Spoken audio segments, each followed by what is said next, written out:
Paimangno ang Zamboanga City Medical Center sa katawan kalabot sa peligro nga dala sa leptospirosis ilabi na karunting ulan.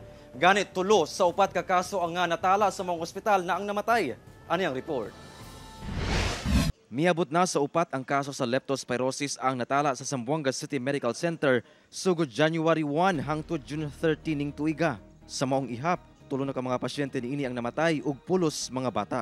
Matud sa ZZMC, sagad sa mga pasyente nga namatay sa maong sakit, ulahi na nga nadala sa ospital. Karamihan ng mga kaso dinadala sa hospital or dinadala sa doktor, medyo malala na po yung kaso kasi yung leptospirosis naman pwedeng mag-complicate sa kidney, pwede din po maapektuhan yung liver natin, pati yung dugo.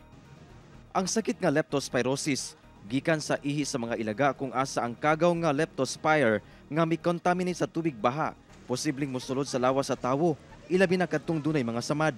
Gibara-bara ang ana sa 7 hangtod 14 ka adlaw kining kagaw nga mag-incubate sa lawas sa tao. Una makasinati og mga simptomas sama sa hilanat, pagsuka-suka, lakip joint pains. Busa sumala sa ZZMC, kadtong mga milusong sa baha gikinahanglan magpa-prophylaxis nga dunay antibiotic aron mopatay sa kagaw. Gikinahanglan lang mudangop sa mga ospital o healthcare provider aron maresetahan.